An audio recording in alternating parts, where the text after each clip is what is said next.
ধৈর্যের নিয়ামত কখনো মিস যায় না। দুনিয়া যাদেরকে ভাঙতে চায় আল্লাহ তাদেরকে নতুন ভাবে গড়ে শক্ত করে দেয়। আর আল্লাহ যখন একবার শক্ত করে দিবে, নমরুদের আগুনও ইব্রাহিম নবীকে ভাঙতে পারে নাই। ইউনুস আলাইহিস ইসলামকে মাছের পেটে সেই মাছ ওনাকে পরাজিত করতে পারে নাই। যে বান্দা রবের খুশিতে সন্তুষ্টি মনে হতাশা ছাড়া খুশি থাকতে পারে, রব্বুল আলামিন ফিদ দুনিয়া হাসনাতাও ওয়া ফিল আখিরাতি হাসনাতার, দুনিয়া আখিরাতের নিয়ামত সে বান্দাকে দান করেন। সুবহানাল্লাহ। যে হা হুতাশ বেশি করে তার কাছে হারানোর সম্ভাবনা বেশি। যে শুকরিয়া বেশি করে, ধৈর্য ধরে অপেক্ষা বেশি করে, নিয়ামত তার কাছে আসবেই বেশি। এটাই চিরন্তন বাস্তব সত্য। চিৎকার দিয়ে বলেন সুবহানাল্লাহ। সাইকেল চালাতে গেলে পড়তেই হবে, যত পড়বেন তত কোমর আস্তে আস্তে সোজা হবে। কারণ সাইকেল মোটরসাইকেল চালানোর মেইন শর্তের মধ্যে একটা শর্ত হচ্ছে কোমর কি রাখা, স্থির রাখা, সোজা রাখা। যারা পড়ে যায় তারা দেখবেন কোমর যদি নড়াচড়া করে ব্যালেন্স নষ্ট হয়ে যায়। যত পড়বেন ব্যথা পাবেন, ধাক্কাটাই পাক্কা হয়ে একদিন দেখবেন আর পিছন থেকে একজনকে ধরা লাগছে না, আপনি নিজেই সাইকেল চালাইতে পারবেন। সাঁতার শিখার আগে পানি খাইতেই, জোরে বলেন, একদম জোর করে খাইতে না চাইলো এক ফোঁটা হইল পানি খাবেন, সাঁতার শিখবেন। একটু জোরে বলেন না।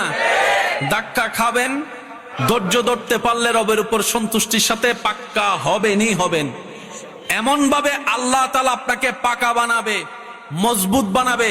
যারা আপনাকে ভেঙতে চেয়েছিল এক সময়, যারা আপনাকে নষ্ট করতে চেয়েছিল, ধ্বংস করতে চেয়েছিল, ওই আপনার ধৈর্য ধরে সবর করার কারণে, রবের সন্তুষ্টির অপেক্ষা করার কারণে আপনাকে আল্লাহ তাআলা এমন মজবুত দেওয়াল বাঁধিয়ে দিবেন, আপনাকে আর কেউ ভাঙ্গার ক্ষমতা রাখবে না। সুবহান। ধৈর্য ধরলেই রবের রহমত আসবে, এটা নিশ্চিত, এটার মধ্যে কোনো সন্দেহ। এখানে একটা চমৎকার বিষয় কি জানেন? কষ্ট দেয় কে? আমাদের আশেপাশের মানুষ। আপনাকে, আমাকে, আমাদেরকে কষ্ট দেয় কে? আশেপাশের। ভাঙতে চাচ্ছে মানুষ। এই মানুষের ভিতর আত্মীয় হতে পারে, বাইরেরও হতে পারে, পরিচিত হতে পারে, অপরিচিত। আমাদেরকে ভাঙতে চাচ্ছে কে? মানুষ। কষ্ট দিচ্ছে কে? মানুষ। কাঁদাচ্ছে কে? প্রতারণা করতেছে, ঠ্যাং ভেঙে দিচ্ছে, দেওয়াল তুলে দিচ্ছে, রাস্তা বন্ধ করে দিচ্ছে, পানি বন্ধ করে দিচ্ছে, প্রতারণা করতেছে, কথা দিয়ে কষ্ট দিচ্ছে। মানুষ আপনাকে কষ্ট দিচ্ছে, তাকিয়ে আছেন আল্লাহ। নিয়ামত, তাকিয়ে আছেন আল্লাহ। এবার আপনার সেই মানুষের দেওয়া কষ্ট তিল তিল তিল তিল করে আস্তে আস্তে সহ্য ক্ষমতার বাইরে চলে যাচ্ছে, আস্তে আস্তে সহ্য ক্ষমতার বাইরে চলে যাচ্ছে। আপনার রব তাকিয়ে আছে। শনিবার, রবিবার, সোমবার, মঙ্গলবার, বুধ হয়ে বৃহস্পতি হয়ে আবার শুক্রবার, সপ্তাহ চলে যাচ্ছে, মাস হয়ে যাচ্ছে।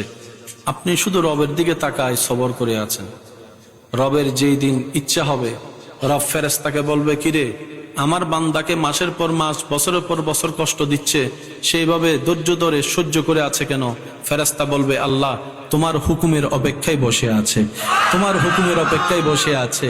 সে তোমাকে সন্তুষ্টি করার জন্য মুখ থাকার পরও গালির পরিবর্তে গালি দিচ্ছে না। আল্লাহ সে তোমাকে রাজি করার জন্য মারের পরিবর্তে মার দিচ্ছে না। সে দুনিয়ার মানুষ সৃষ্টি তাকে কষ্ট দিচ্ছে, সে তোমার সৃষ্টিকে ভালোবাসা দিয়ে যাচ্ছে, মায়া দিয়ে যাচ্ছে, সেবা দিয়ে যাচ্ছে। রব্বুল আলামিন বলবে, আমার বান্দা আমার হুকুমের অপেক্ষায় বসে আছে, আমার বান্দা আমার সন্তুষ্টির অপেক্ষায় বসে আছে। এত কষ্ট সহ্য করছে, বুক ফেটে যাচ্ছে, চোখের পানি পড়ছে, তারপরও সে ধৈর্য ধরে আছে। ইন্নাল্লাহা মা'আস সাবিরিন। ফেরেশতা জেনে রাখো, আজকে থেকে আমি আল্লাহ আমার এই বান্দার সাথে আছি। তার ধৈর্য ধরাটা, অপেক্ষা করাটা আমি রবের পছন্দ হয়েছে। সুবহানাল্লাহ। ওই দিন থেকে আপনার জয় শুরু। আর একটু জোরে বলেন। আপনারা হয়তো আমার সাথে একমত হবেন, এই পৃথিবীতে যাদেরকে ভাঙতে চেয়েছে, যাদের জীবনে কষ্ট, দুঃখ, অভাব, অভিযোগ, আপত্তি, লাঞ্ছনা, অপমান, কষ্ট বেশি হয়েছে, আর যারা ধৈর্য ধরতে পেরেছে, আল্লাহ পাক একদিন না একদিন তাদেরকে কিন্তু নিয়ামত দান করেছেনই করেছেন। আল্লাহ কিন্তু মারুম করে নাই। ধৈর্যের নিয়ামত কখনো মিস যায় না। সুবহানাল্লাহ। আর একটু জোরে বলেন। দুনিয়া যাদেরকে ভাঙতে চায় আল্লাহ তাদেরকে নতুন ভাবে গড়ে শক্ত করে দেয়।